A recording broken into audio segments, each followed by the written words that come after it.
This is The Clash, where the real world clashes with a true Christian worldview. Join former professional wrestler Chris Whaley, known as the Masked Saint, who is an author, pastor, and teacher that brings his wrestling skills into the squared circle and tackles real-life issues. Along with Jeff Dixon, best-selling author, internationally known teacher, leader, and pastor who is not afraid to tackle the tough issues of the world we live in. Together they form a tag team of wisdom in The Clash.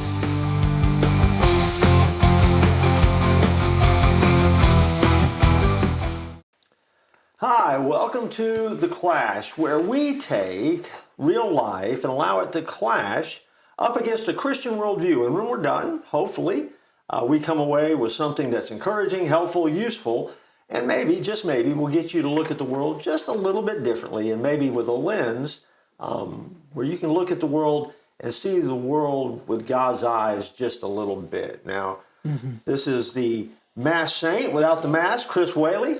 My name is Jeff Dixon. We're going to have a special guest today that I'm pumped about. I mean, as a wrestling fan, I've seen this guy in the ring. I watched him, grew up watching wrestling, so this is cool for me. So I'm going to geek out a little bit as we kind of introduce our guest, but if you wouldn't mind, because I know he's a friend of yours and you've known him for a while. And you get to ask the first question, so No doubt. That's great. Hey, listen, I had the wonderful opportunity to work in the wrestling business for 10 years.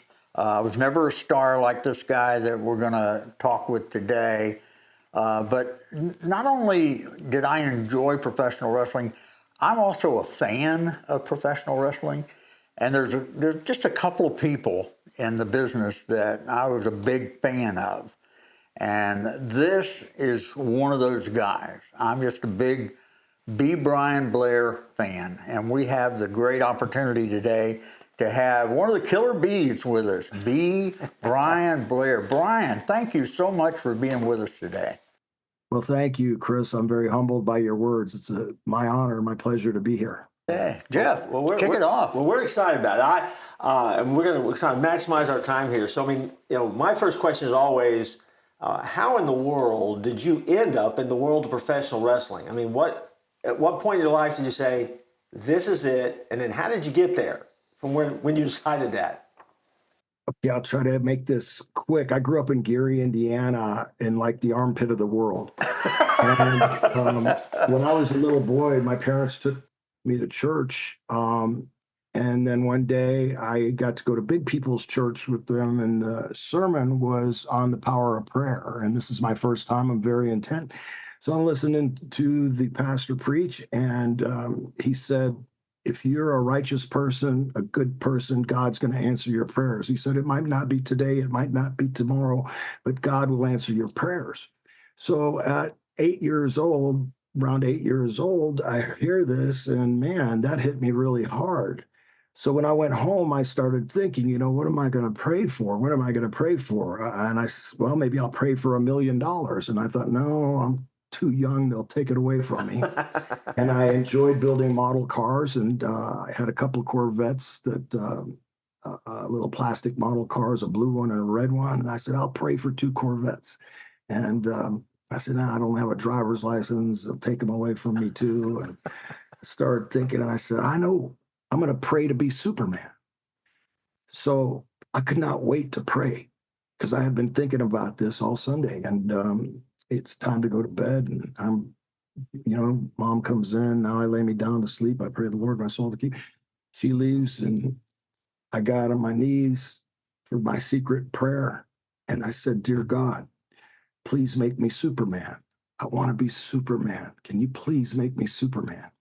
So I prayed this prayer for, at least a year. I was jumping off my bed and tying sheets around my thing and hitting my head against the wall. And obviously it hurt. I couldn't fly. And I remember there was snow everywhere in Gary, Indiana. And it was ice cold. And I'm walking down the sidewalk with this friend that lived way down at the other end of Arizona Street, Billy Kempinski, and he's got a boom box. And this song, My Green Tambourine, is playing on the boom box. And I said, somehow some brought it up, and I said, well, I'm going to be Superman. And he started laughing. He says, you can't be Superman. He said, Superman's a guy on television that outruns locomotives and leaps higher than buildings and wears a costume. He said, it's all fake. You can't do that. And he really burst my bubble. Well, the moral of that story is be careful what you pray for, because I was on television numerous times all over the world. I had 300-pound men jump on my chest to live to tell you this story today. I could hit the ropes like a speeding bullet. I could leapfrog a man with a single bound. So I think God made me as close to Superman as he possibly could in being a professional wrestler. There you go. That's the power of answered prayer, isn't it? That's great. That's cool. I love it. Hey, you've touched on this. Would you mind sharing with our audience your journey of faith? How did you come to Christ? Well, not long after that, I was in Gary, Indiana, with my siblings, and to swear my honest truth, I woke up. It was morning time.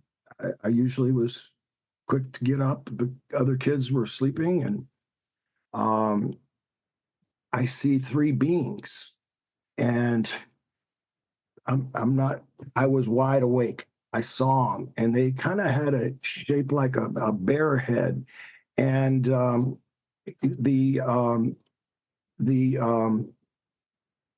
were like beings though, and I was staring at them, and they were staring at me, and I went to touch them, and they all of a sudden they disappeared, and I'm looking at my brothers and sisters. I'm making sure I'm wide awake, and I mean, it was real. It was absolutely real. I went right from there and got some cereal, and I'm trying to comprehend what I just saw, and for some reason, nobody really led me to Christ. I had a firm belief just from that background, that experience. I was never perfect in my life. Doris Adkisson from the Von Erichs, Mrs. Von Erich, really helped me gain a lot more footing as far as what it really is to be a Christian and to believe and to search God's will, God's heart for me, and to understand biblical scripture. So that really helped me. But I've always tried to be a good guy, just because of that faith that was in me. I've always tried to help others. I've never done anything evil in my life. Yes, I've been a sinner, but I have never done anything evil in my life. I don't like evil. I don't want anything to do with it. And yes, we are facing a devil every single day. The spiritual, Satanistic spirit is alive and well, unfortunately. And I've been a member of Idlewild Baptist Church, my family and I, since 1996, and we've just built upon that belief, that foundation. I can't just tell you, I was an alcoholic and I needed something. I was on my last leg, and I reached out for Jesus Christ, and Jesus found me. Yeah. Jesus found me when I was 8 years old in my bedroom in Gary, Indiana. That's awesome. But in so many ways, though, that's such a better story, though, because again, man, you didn't have to go through some of the other stuff like other people have to do, and they get their back against the wall before they come to know Christ. And so, I mean, I love those kind of stories because I came to Christ as a kid as well. I mean, that's So, Brian, a lot of people that are wrestling fans will know your career, and they remember probably as quick as anything else, the Killer Bee phase. How in the world did you become a Killer Bee? How did that happen for you? Well, I had worked for Vince Sr. and then in 1984, 83, well, actually 81, then 83, then 84, and he was getting ill, so Junior was taking over. I had a good run there, my last run, and they wanted me to come back and work for the Intercontinental title, but Eddie Graham wanted me back in Florida so I could be the Florida heavyweight champion again. And so I came back to Florida and was just waiting for the right time. I get a call from one of my best friends, Hulk Hogan. He says Vince Jr. is creating a tag team division in this division. Terry said Vince is creating a big tag team division, and he'd like to team you and Brunzell up. And I said, well, I was going to kind of go up in the single. One thing led. Okay, so. I had never met Jimmy before. We got to Brantford, Ontario, Canada. George Scott, the booker, comes up and he says, "Hey, we really want you guys to be, both high flyers. We need a name for you guys, and we need a name for you guys. And I'll be back in an hour and think of something catchy, or less than an." He said, "I'll be back in less than an hour. Think of something catchy." And Lanny Poffo was sitting there, George the Animal Steel, Randy Poffo, a bunch of people. And I'm thinking, Blair and Brunzell. Jimmy's thinking, the wild, he's wild. And I'm thinking bees. And I remembered the Miami Dolphins, one of my favorite football teams at the time. I believe it was the 82 Dolphins that were undefeated, 72 or 82. Bonicani, Baumgarten, all their linebackers began with B's, and they called them the Killer Bees. So I said, Brunsey, how about the Killer Bees? He said, wow, I like that. So George Scott hadn't even left the room yet to go speak to Vince. And so we had George Scott come back and said, George said, well, what is it? I said, how about the Killer Bees? He goes, the Killer Bees. He goes, I like that. Let me see what Vince says. So he comes back, like 15 minutes later or so. He said, hey, you guys are the Killer Bees. Officially, you're the Killer Bees, and you're going to be introduced as the Killer Bees tonight for your debut in Brantford, Ontario. And all of a sudden, Leapin' Lanny Poffo reaches in his bag, and he pulls out these bee tights, these Killer Bee tights. And he happened to have 2 pairs of Killer Bee tights. So we used his tights. And because he had a big hockey bag full of all kinds of gimmicks.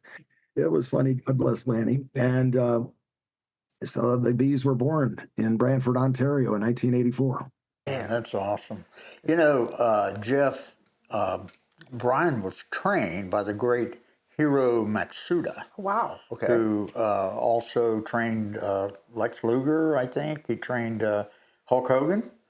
And Yes. And Brian has had the opportunity to wrestle a governor.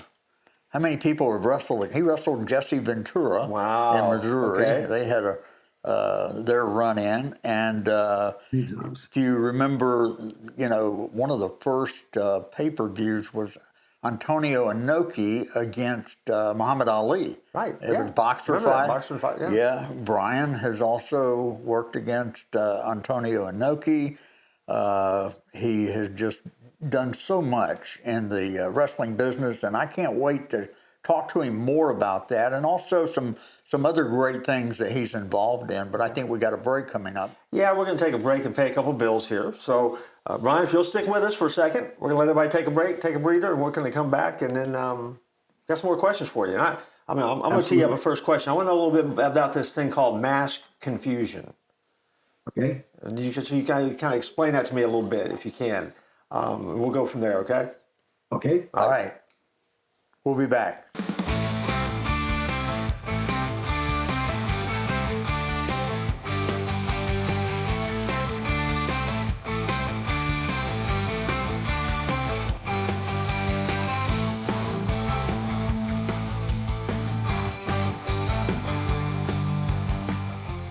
Hey, it's me again, and I just wanted to take a moment and invite you to check something out.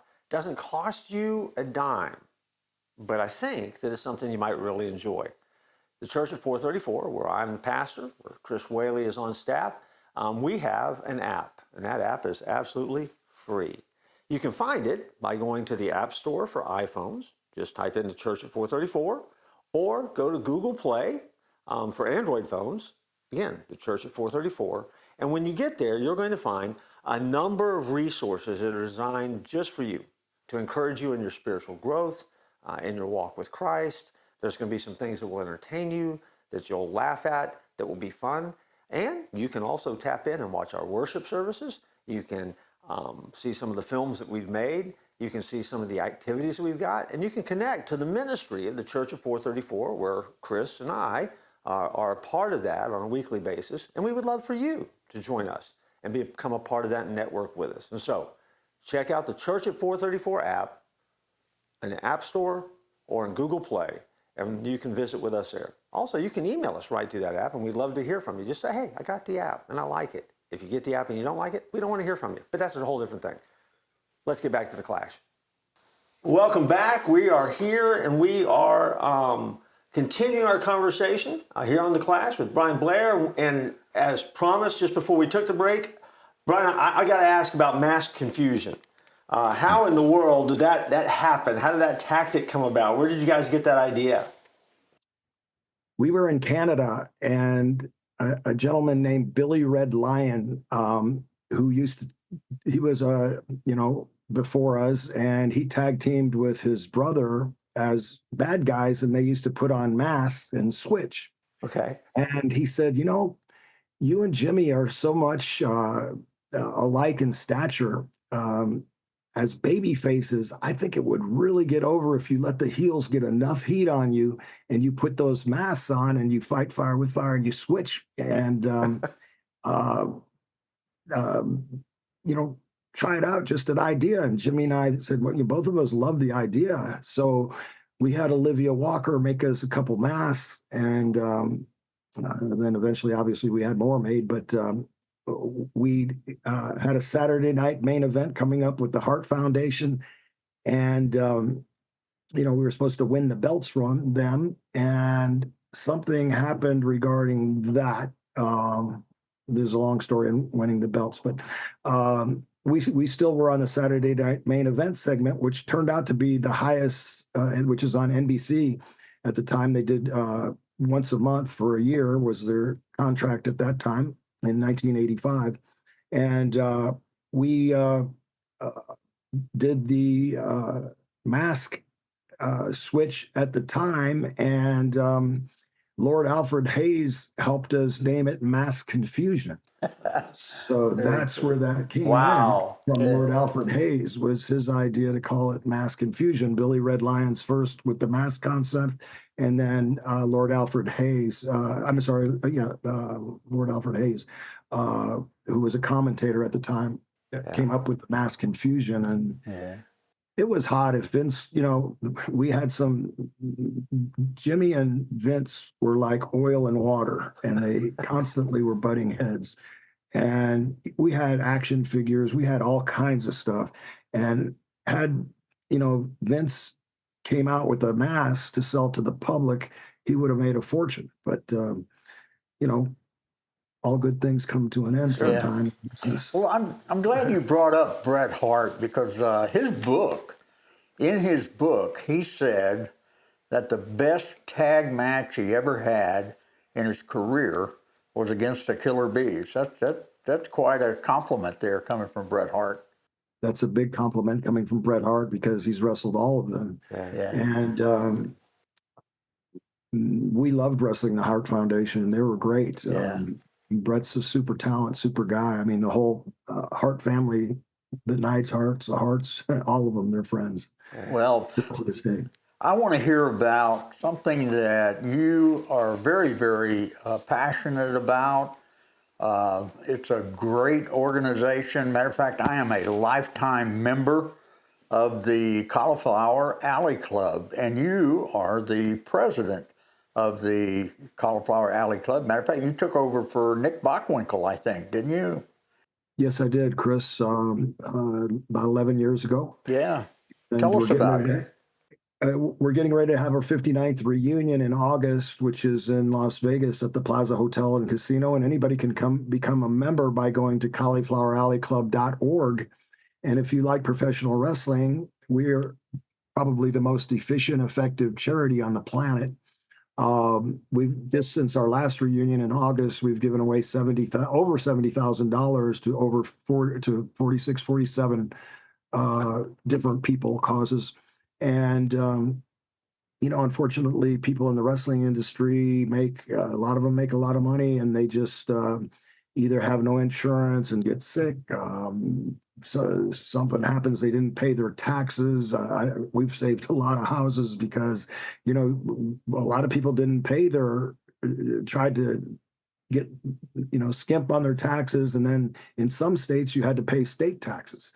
So they didn't pay in some of the states. And then they find out, well, they're about ready to get their house taken away. And so anyway, we collaborate and get together, and it's a blast. Our next reunion, like I said, is this was last year's with Sting and the Dudleys and Kurt Angle and Buff Bagwell and JR and just lots of great stars there, and we have a blast, all for a good cause, all for a great cause. Black Bart just passed away, God bless him, last night, yesterday afternoon actually. I got the word yesterday evening, and we had helped him for the last 6 months, and so many people. I mean, you could go down the line. Again, a lot of people, we don't say their names unless they give us permission to, just to keep people from being hesitant about asking for a hand up. But the Cauliflower Alley Club is a tremendous part of my life. I'm very passionate about it. We help lots and lots of people.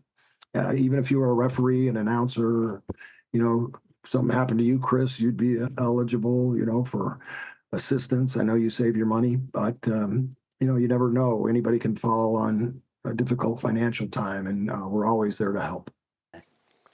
Hey, thank you, Brian, so much for that charitable work that you're doing through Cauliflower Alley Club. I was there a couple of years ago, and I was just amazed at the work that CAC is doing for those who need the help. Jeff, do you have something? Yeah, Brian, I want to go back and before we go much further here, I want to kind of get an idea of the timeline. I mean, tell me what it was like for you to move from the world of professional wrestling into this community service mindset, but also beyond that, you went into politics as well. Let's talk about that for a minute and tell us what that was like.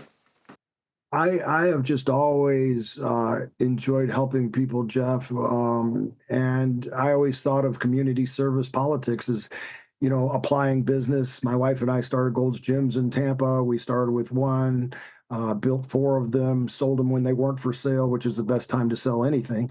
And so it was very good for us, thank God. And, then I looked at politics and as a way to help people. And the minute you put an R or a D after your name, you have people attacking you that you thought liked you. And it's just, it's pretty bitter, especially in local politics. But Hillsborough County is a huge county, and I was county-wide. So you've got over 1 million people, voting. And it's, well, at that time, there's like 700,000. 2008, so I was 2004 to 2008, 2002 to 2004 on the Citizen Advisory Committee. I sat on lots of different boards, but it's a very it's a full contact sport, politics. Jeff, he actually beat a future mayor of Tampa. Isn't that right, Brian? Yes, Bob Buckhorn. Well, there's something else that I want to ask you about. We all know a very famous wrestler by the name of Brutus Beefcake. And he had a tragic accident, and that took place when you were there. You actually saved his life. Isn't that right? Can you tell us a little bit about that? Yeah, we were parasailing at a friend of ours, Mike Hannis's house up in Land O'Lakes. And the way that it worked was 2 people would hold the parasail up on the beach on the back of Mike's. Mike had like a sandy beach in his backyard, and he had a very high-powered Mastercraft, a pretty big lake. And you had to have somebody out in the middle to do 2 things: to make sure the line was got taut, to say when to go, so we could hold and kind of run with the person that was going up, and then he had to tell, Hannes when everybody, or the guy operating the boat, when everybody was ready to go. So this was towards the end of the day. Everybody had gone. A friend of mine, Ed Barbara's girlfriend, Tracy, really wanted to go. So she was the last one to go. And all day long, everybody had been getting loft right away. And you're supposed to turn in when you're in Beefcake's. He's in chest high water, and he's supposed to turn the opposite way just in case somebody doesn't get loft. And it just so happened on this one particular time, Tracy didn't get any loft, and myself and another guy, Paul Harvey, who his dad owned a hardware store. He was on one end, I was on the other, and we just watched Tracy tried to clear Brutus with her knees, and just as she was trying to clear him, he didn't really see her. He turned in rather than out, and boom, her knees hit him right in the middle of the face, smack in the middle of the face. And I mean, she's flying by then, like probably 20 miles an hour at least. And, knees are very hard, and right in the face, these bones are fragile.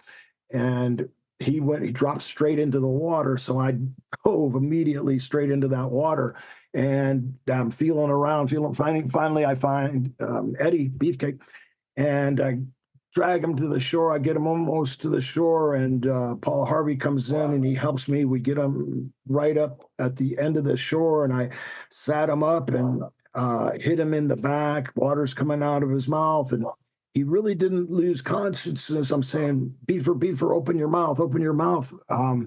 And I hear, as I'm trying to get my fingers in his mouth to make sure that his esophagus, to make sure everything is cleared. There's seaweed in that lake and everything. I want to make sure there's nothing obstructing his breathing, and hitting him. I said, open your mouth, Beaver, open your mouth. And he kept saying, so he's trying to say, it is. And it broke his whole plate so that his top teeth were down on top of his bottom teeth, and there's a hole right in here because it had just cracked everything. We wound up getting like 15 or 18 plates and so many screws, and his teeth were actually sitting together. So Paul went and called 911, and I sat with Beaver until they got there, and it was very scary.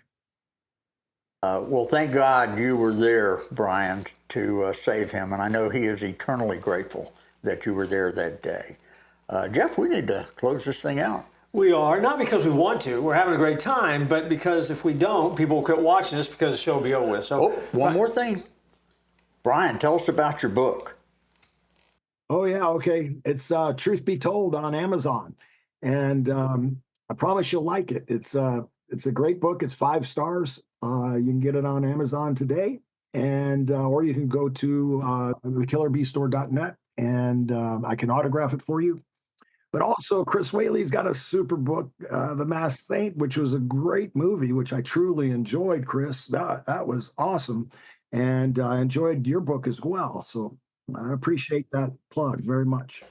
Well, thank you so much for that plug. I appreciate it. Jeff, I appreciate you guys talking about your books. I wrote one too, but that's a whole different story, I guess. But at the end of the day, Brian, we want to thank you for being here. We thank you because you're not only a legend, but also I thank you for what you're doing with your life. You've used your life experiences, and you're impacting the world, and you've taken your faith into the world. And so for us, this is just a thrill. And so thank you so much for who you are and for whose you are and what you're doing.